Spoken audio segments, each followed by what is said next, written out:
VTR na plinay namin, no? Talaga yung opening, yung kapatid mo pa, si Senator Win Gatchalian. At i-zero daw niya yung ayuda, yung 26 billion. Sabi niya, hindi na niya daw talaga... so, ayuda ba? O sa AKAP? AKAP, sorry. AKAP, oo. Yes. I-zero na niya talaga. Itong AKAP rin, nagamit itong election year na ito, sinasabi, yun ang ginawang parang pangsuhol. Diba? That's why it became quite controversial.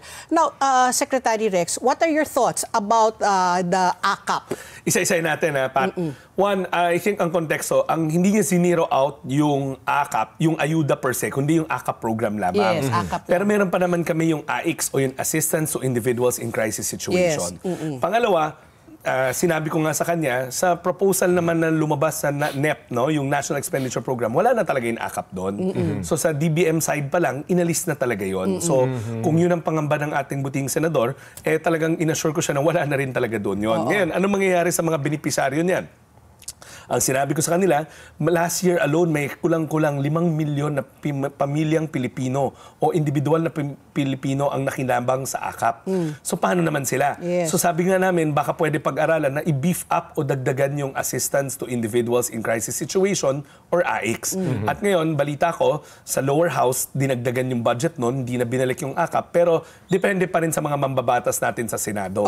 Ngayon, Pat, ako ulit-ulitin ko to, maraming kwento na ginamit, maraming kwento na nagagamit ang mga programa ng DSWD, whether 4Ps, AKAP, AICS, sa pamumulitika. Ako na magsasabi nito. Lahat naman yan, sinusuri talaga ng aming mga social worker. Hindi porket may referral. Halimbawa, sinabi ng, alam nyo, hindi maiwasan, may mga taong lalapit sa kanilang mga politiko. Pahingi ho ng tulong. Ang gagawin naman ng politiko, eto yung sulat kamay ko, dalhin mo sa DSWD or sa wherever agency. Referral, Hindi porket sumulat siya, susunod kami. Automatic. Ang aming social workers, ibabangga pa rin yan sa dalawang bagay. Una, sa aming guidelines. Etong tao na to ba ay kwalipikado base sa guidelines?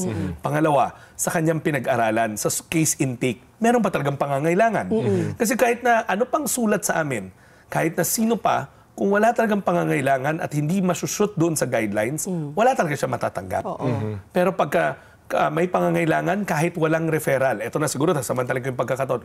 Magtungo na lang kayo sa pinakamalapit na DSWD office. Tutulungan kayo kahit wala kayong referral. Kahit na hindi kayo lumapit kahit kanino. Kahit ngayon mismo, hamunin ko yung mga nanonood, subukan nyo kami. Ang aming office sa Commonwealth, pumunta lang ho kayo, walang referral, dalin lang nyo yung pangangailangan, tutulungan kayo ng aming mga social workers. That's good to hear. Liwanagin nyo, Seka, baka mamaya bahain na naman tagay ng mga nakalipas sa taon, baka biglang magpunta sa opisina nyo. Well, alam nyo, ang amin, yung pupunta sana yung mga pangangailangan. Yun. Medical. Yan, opo. Yung pambili ng gamot. Yung namatayan. Yung mga hindi mapalibing. May palibing, yan. Palibing. Mamaya, pag-usapan natin yung free funeral service na. Yes, and then pang-apat, yung mga biglang may emergency at kailan umuwi sa kanilang mga probinsya, may transport balik probinsya, meron pa ba kayo? Meron kami noon. Okay.